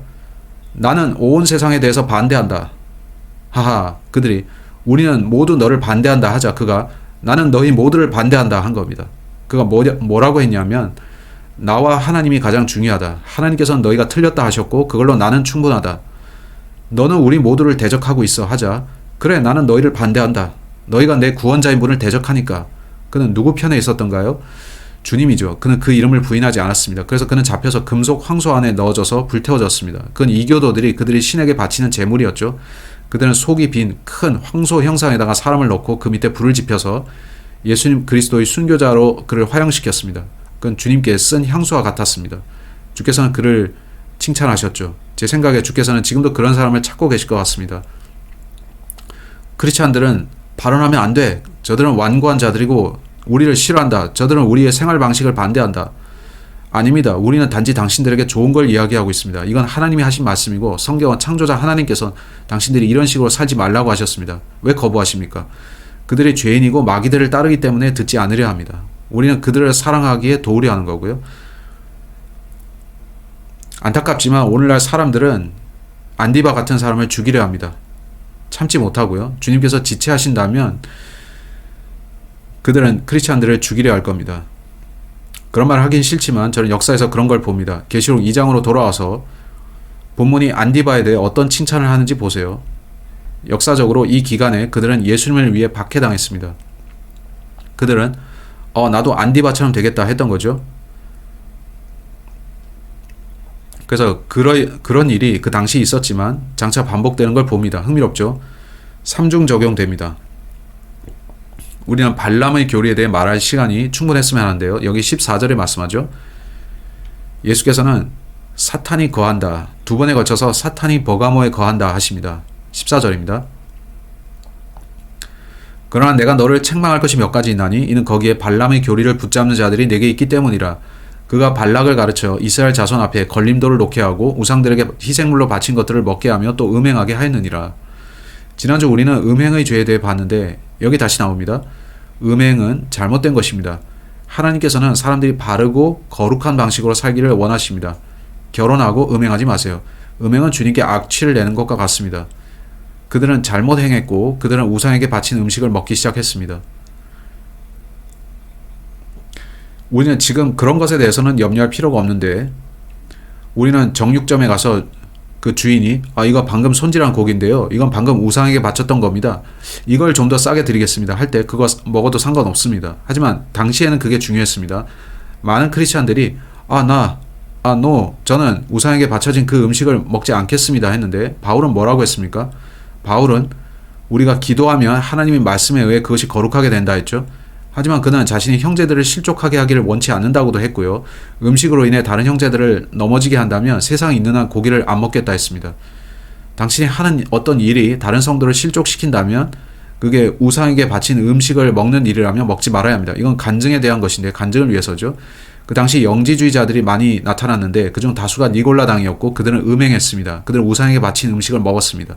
그들은 우리는 다 받아들이겠다 하고 그게 괜찮다고 했습니다. 이교도들은 자기들의 신들에게 짐승 희생 제물을 드렸는데 그 고기를 팔았고 사람들은 그걸 먹었습니다.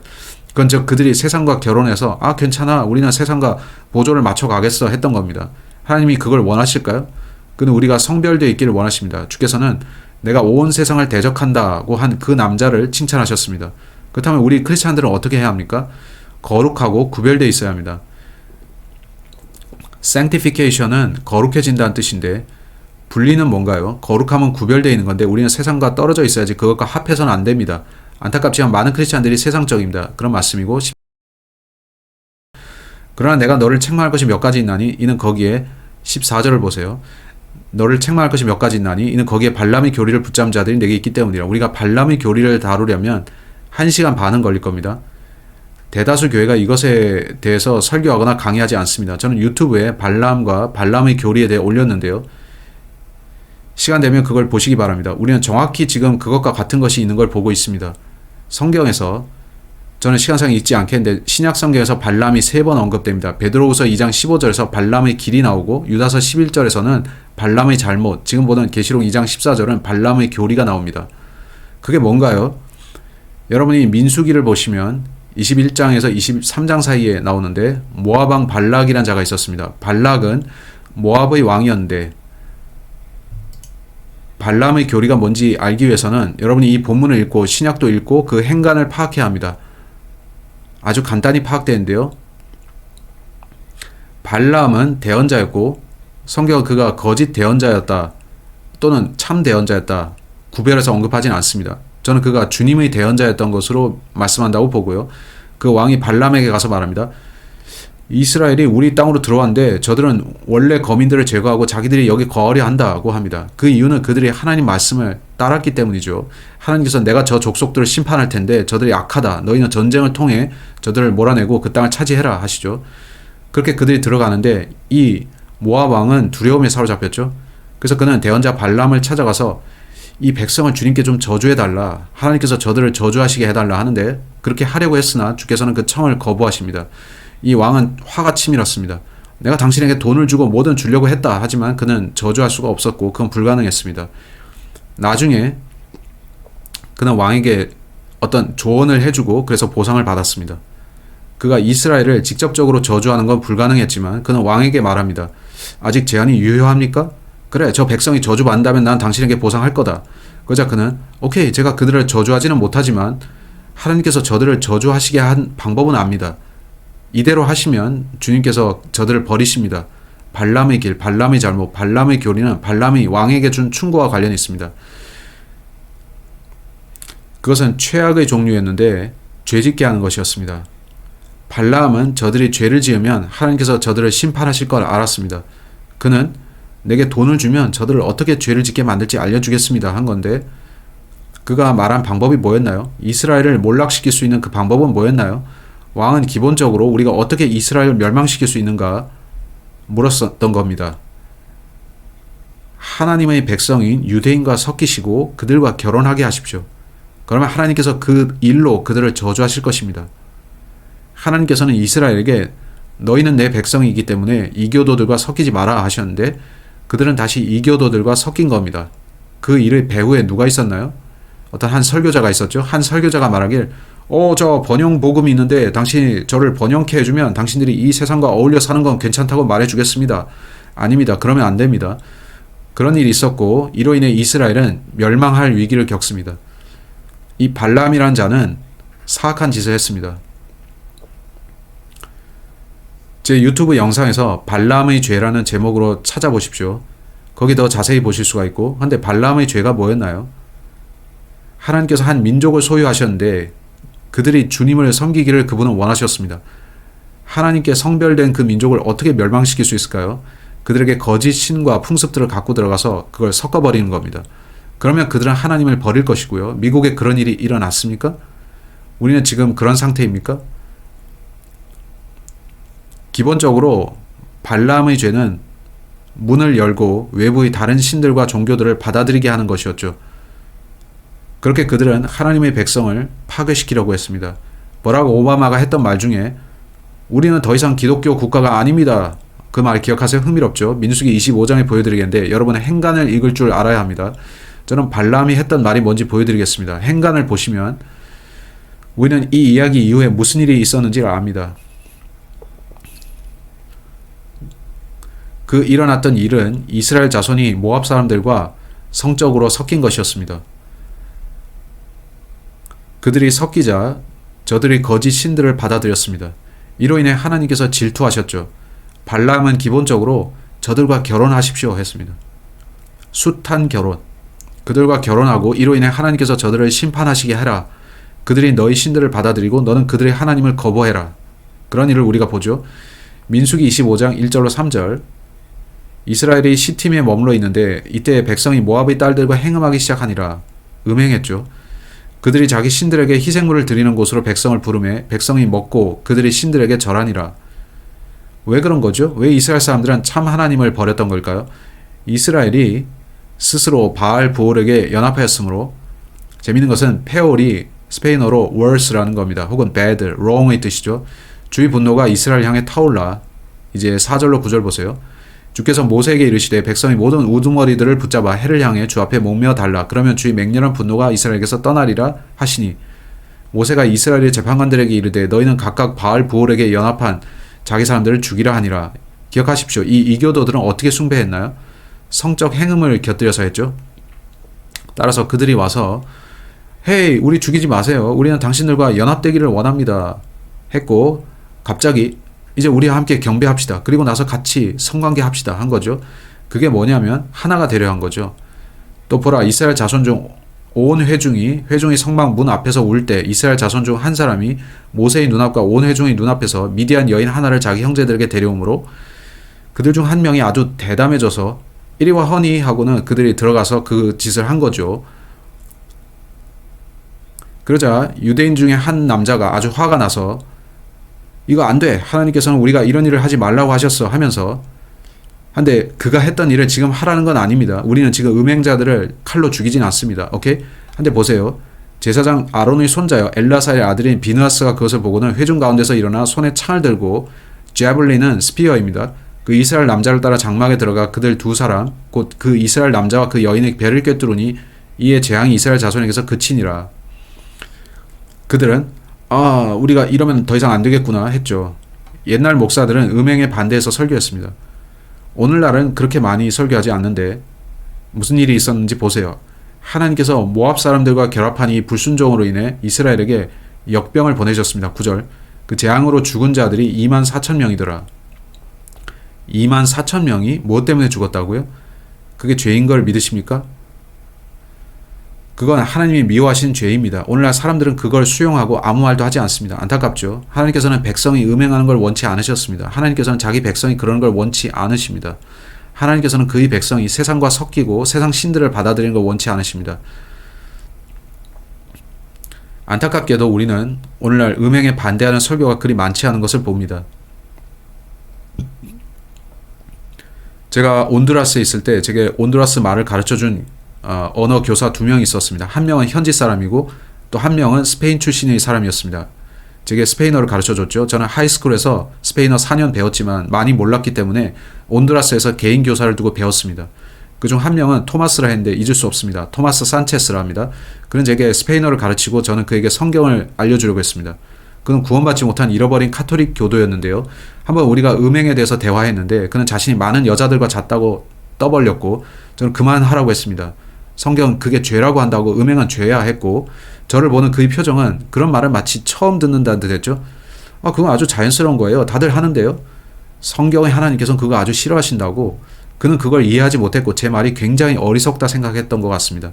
제가 보니 그건 유럽에서도 똑같은 식이고 유럽에 가면 여자들이 매우 방종하다 하죠. 슬프게도 미국 사람들도 지금은 그렇게 합니다.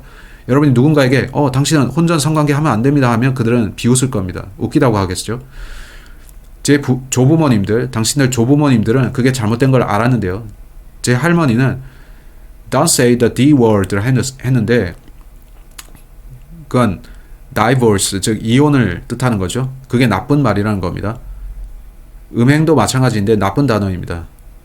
여러분의 입을 비누로 씻어야 할 만큼 실제 나쁜 말들이 있습니다. 비누 맛은 끔찍할 텐데요.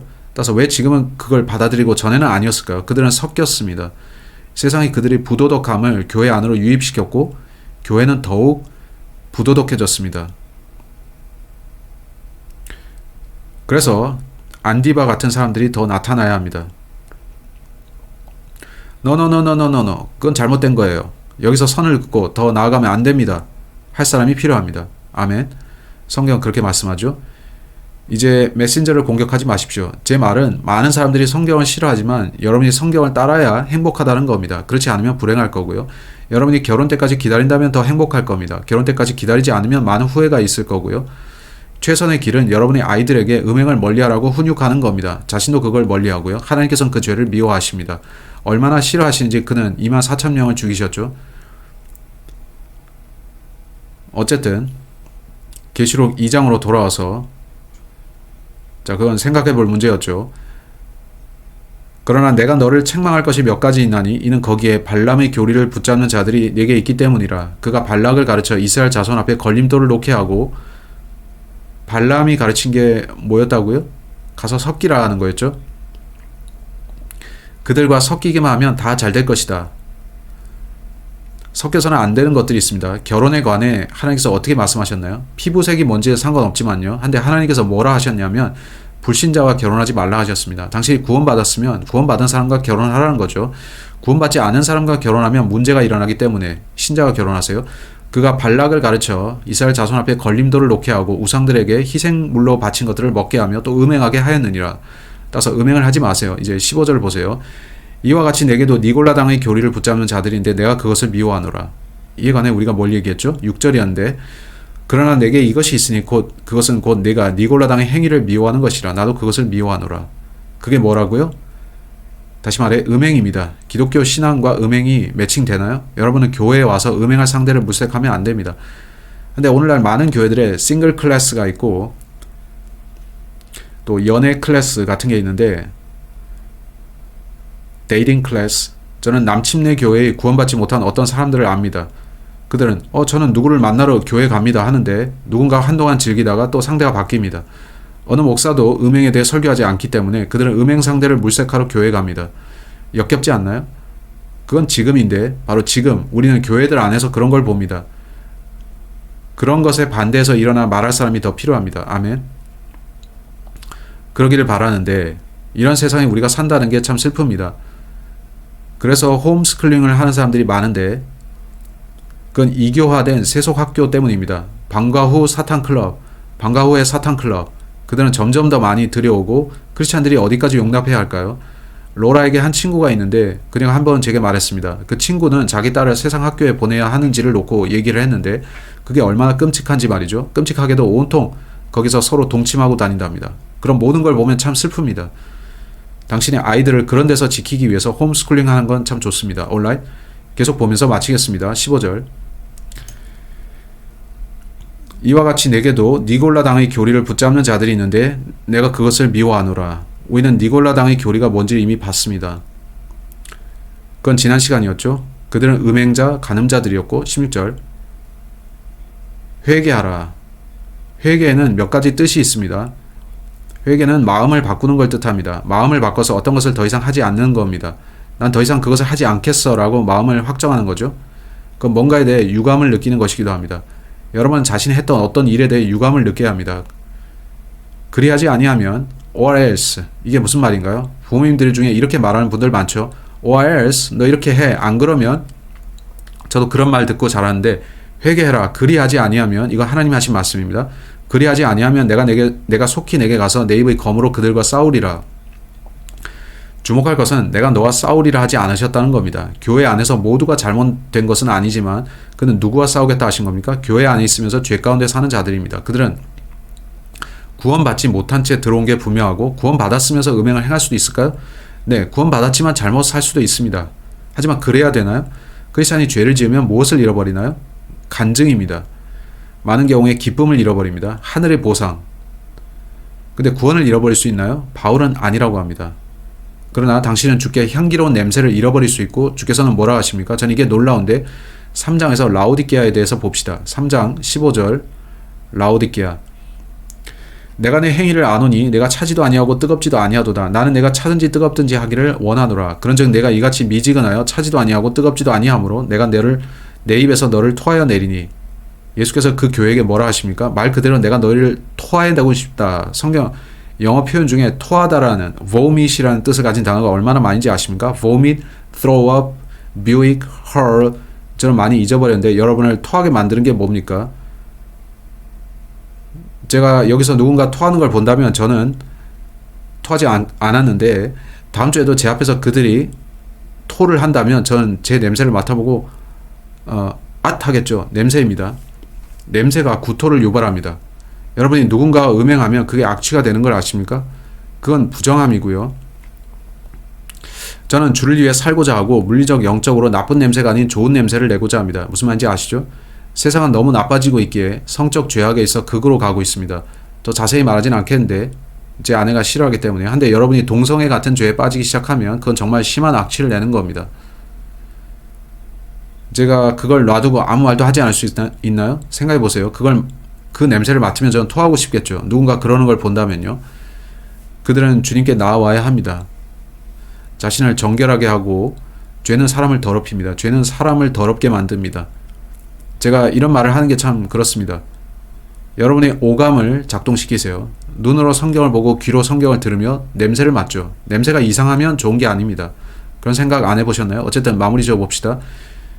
회개하라. 그리하지 아니하면 내가 속히 내게 가서 20절 빨리 봅시다. 또 다른 교회인데요.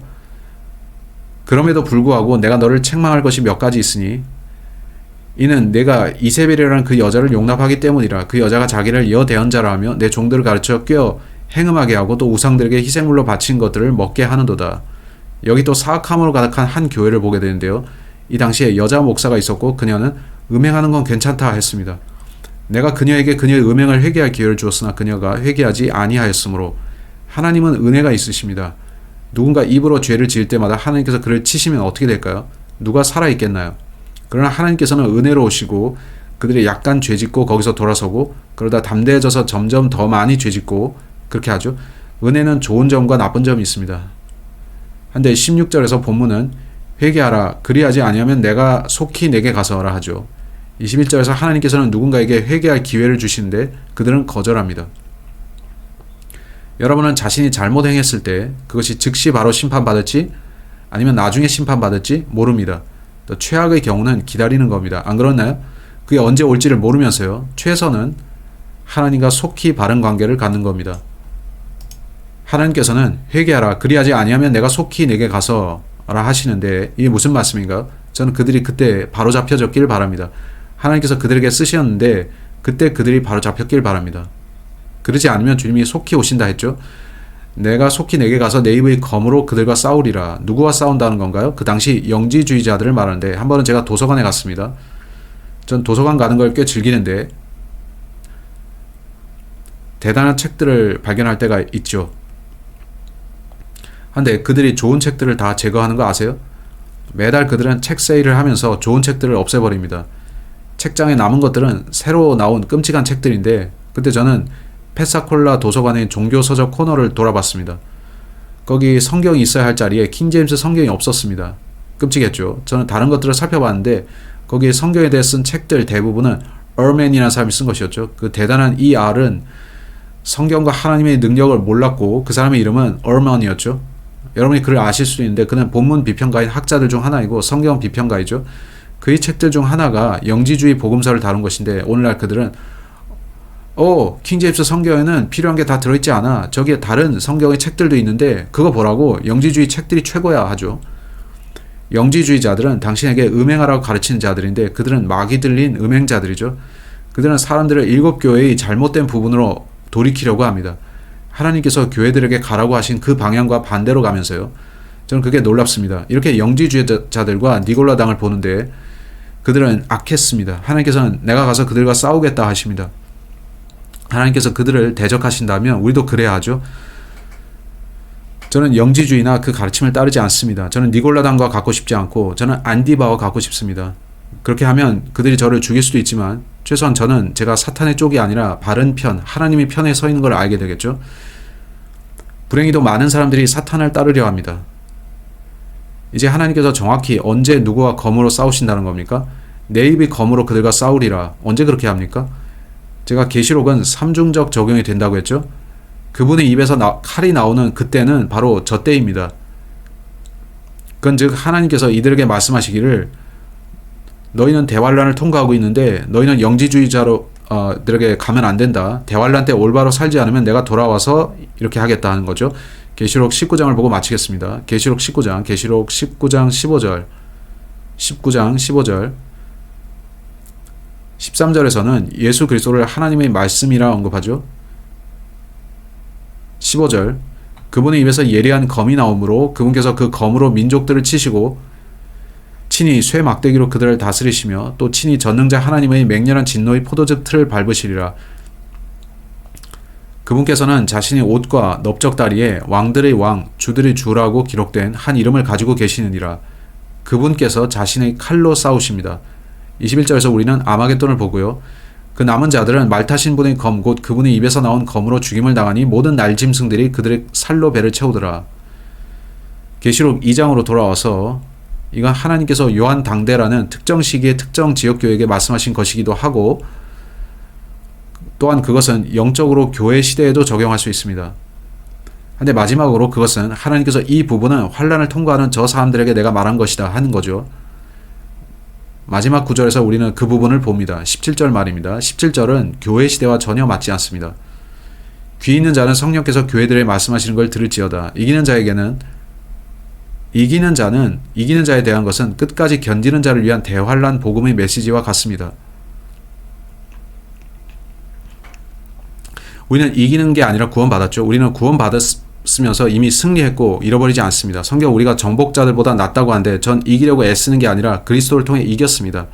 이기는 자에게는 내가 감추어둔 만나를 주어 먹게 하고, 감추어둔 만나라는 게 뭐죠? 이스라엘 자손들이 40년 광야 생활 때 먹었던 거 말이죠. 이스라엘 사람들이 대환란 때 또 그걸 먹게 되는 것 같습니다. 또 흰 돌을 그에게 줄 터인데 그 돌에는 새 이름이 기록되어 있어 그 돌을 받는 자 외에는 아무도 그 이름을 알지 못하느니라. 이 돌이 뭔가요? 바울의 책들에는 이와 관련된 게 없습니다. 제가 아는 것은 이것들이 대환란을 통과하는 사람들과 상관이 있다는 겁니다. 이건 우리와는 맞지 않습니다. 그러므로 삼중 적용이 필요하죠. 이건 대환란에 적용되는 내용 같습니다. 오늘 이렇게 두 교회를 살펴봤고 많이 배웠습니다.